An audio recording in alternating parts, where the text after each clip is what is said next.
Eu quero lembrar aos senhores que nós estamos vivendo um momento de exceção nesse país. Por que eu falo exceção? Há um ovo da serpente, eu acho que essa é a expressão, que é o inquérito chamado inquérito do fake news ou inquérito do fim do mundo. Eu vou lembrar para vocês um episódio recente que ocorreu aqui e aparentemente passou desapercebido pela grande imprensa brasileira. Há 4 ou 5 dias atrás, 2 deputados federais foram à praça pública, a praça que é do povo, a praça que representa a cidadania brasileira, e de uma forma pacífica e ordeira, colocando inclusive um esparadrapo na boca, começaram um protesto contra a falta de liberdade de expressão, o arbítrio e a censura que estabeleceu no país. De 1h30 da manhã, o oficial de justiça que veio retirá-los da praça pública, por ordem do xerife-geral do país, que é o senhor ministro Alexandre de Moraes, no âmbito deste inquérito do fake news, 7 anos atrás, que cabe tudo, que tem centenas de outros inquéritos em função do inquérito originário, foi simplesmente o governador do estado do Distrito Federal, o senhor Ibanez. Ibanez foi acordado 1h da manhã pelo ministro Alexandre de Moraes para agir como se oficial de justiça o fosse, certamente amedrontado, coagido, para que fizesse um serviço ou uma ação que não lhe cabia. Isso mostra a hipertrofia ou a invasão de competência de um poder sobre os demais poderes da República. Isso é muito grave. Esse inquérito vai completar, em março do próximo ano, 7 anos. Tem que fazer um grande bolo de comemoração, porque esse inquérito representa uma ação inquisitorial com tudo que isso representa. Um inquérito aberto de ofício, um inquérito sigiloso, um inquérito que permite um poder extraordinário a uma única pessoa, que engloba praticamente todos os assuntos da República e que não é encerrado. Porque certamente se quer manter este poder que existe sobre a nação brasileira e no próximo ano nós teremos a eleição. E o ministro Alexandre de Moraes não será mais presidente do Tribunal Superior Eleitoral, mas continuará como presidente de um inquérito que pode tudo. Nós temos dezenas de parlamentares que hoje estão em inquéritos no Supremo Tribunal Federal, não é por corrupção, não é por roubo, não é por malversação de recursos públicos, pasmem, é por crime de opinião. Porque no Brasil hoje é crime, é delito grave se questionar os poderes da República, se apontar as arbitrariedades, se dizer, de uma forma inclusive absolutamente natural, que a legislação brasileira não está sendo cumprida, ou pior, ela está sendo elastecida, ou como é a palavra da moda, relativizada, em função da conveniência, como muito bem pontuou aqui o nosso senador Flávio. A questão do foro é um exemplo cabal do que a gente está falando aqui. O foro ele foi ampliado e em 23, justamente para que, na nossa opinião, o presidente Bolsonaro fosse alcançado não por um pleno do STF, mas por uma turma. E uma turma que não tem imparcialidade. Nós temos lá, por exemplo, o ministro Flávio Dino, que tem uma ação contra o presidente Bolsonaro. Uma ação. E esse cidadão não se julga impedido. Nós temos um ministro chamado Alexandre de Moraes, que é o condutor do processo, que claramente e notoriamente é adversário do presidente Bolsonaro. E tem dado várias declarações pré-julgando essa ação. Ou seja, nós já sabemos que o jogo está jogado.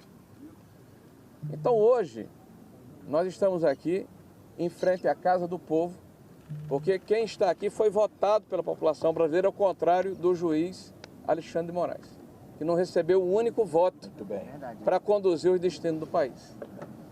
Estamos aqui da frente da Casa do Povo para dizer que chega, que basta, que não é mais possível conviver com a conivência ou com essa subordinação que o Poder Legislativo tem hoje perante um outro poder.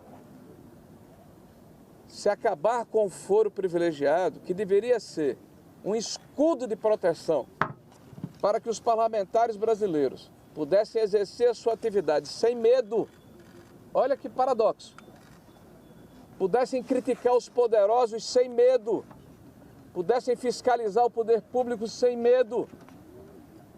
O artigo 53 da Constituição, que trata da inviolabilidade do mandato parlamentar e do foro privilegiado, transformou-se, na verdade, numa arma de subordinação e de coação do Legislativo. Vocês publicam diariamente que há dezenas de inquéritos em segredo de justiça que podem atingir parlamentares. Vocês divulgam diariamente que o parlamento não vota determinadas matérias porque o judiciário não quer. Ora, se um parlamento que representa o povo tem a sua vontade manietada e submetida a um outro poder, então o equilíbrio entre os poderes está quebrado. E os fundamentos da democracia liberal estão por terra. É evidente que há um desequilíbrio. E como é que a gente resolve o problema? Está na Câmara Federal um projeto pronto para votação, já passou no Senado da República, que é a PEC 33 do fim do foro privilegiado. Então que os senhores parlamentares sejam tratados como cidadãos comuns e que o Poder Judiciário, pelo menos através de alguns de seus membros, perca a possibilidade de manietar, de submeter o Congresso Nacional à sua vontade ou à conveniência de ocasião. Então essa é uma das condições que nós estamos colocando, porque nós vamos nos colocar em obstrução. Né? A partir de hoje nós estamos em obstrução. O segundo aspecto, que já foi colocado pelo senador Flávio, mas eu gostaria de reiterar um ponto. A gente tem escutado aí um grito de guerra, um mantra que a esquerda profere como se fosse uma palavra de ordem que unifica todas as correntes. Sem anistia, o ódio, o ressentimento, né, a divisão do país entre nós e eles, o radicalismo, a necessidade de se ter uma narrativa que coloque uma cortina de fumaça sobre os problemas que o país tem, é o que está por trás disso, porque a esquerda é hipócrita. A esquerda que grita sem anistia foi anistiada por crimes de morte, exatamente, de violência, muito bem, de roubo, exatamente, de assalto, de sequestro. E o Brasil se reconciliou para se voltar para os problemas mais importantes que a nação brasileira tem.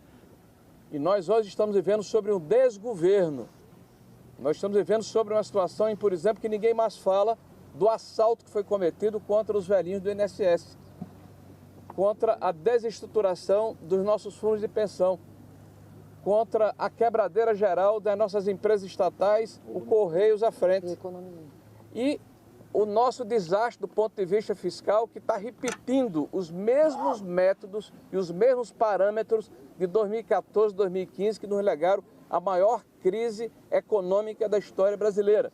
Um governo que gasta sem medidas, que arrecada muito e que está preocupado com um projeto de se perpetuar no poder e não com um projeto de país. Tudo isso está encoberto com uma enorme cortina de fumaça. Então a anistia é importante para que nós possamos nos reconciliar como país e nos debruçarmos sobre os problemas reais que a sociedade brasileira tem. Ontem nós fomos surpreendidos com as tornozeleiras que foram impostas ao senador Marcos Duval. As pessoas poderiam me perguntar: você é solidário ao Marcos Duval? Sou. As palavras do senador Marcos Duval e algumas das suas atitudes não significam que a gente tenha uma adesão integral, mas há uma adesão total e integral à instituição que ele representa. O senador Marcos Duval teve centenas de milhares de votos para estar na posição em que se encontra. Ele volta dos Estados Unidos e as tornozeleiras são colocadas. É evidente que não há risco de fuga, senão ele tinha ficado lá. Então é uma vontade deliberada e clara de se apequenar a atividade parlamentar. Então nós acreditamos que é necessário que essas medidas draconianas que foram impostas ao senador, elas sejam votadas no plenário do Senado. E por fim, o quarto e último item.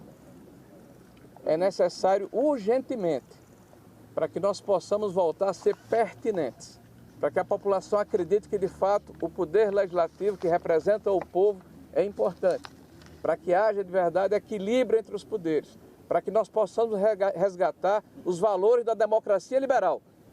É importante que o presidente Davi Alcolumbre entenda É necessário que ele tenha estatura nesse momento e que ele permita a abertura do processo de impedimento por crime de responsabilidade em desfavor do ministro Alexandre de Moraes.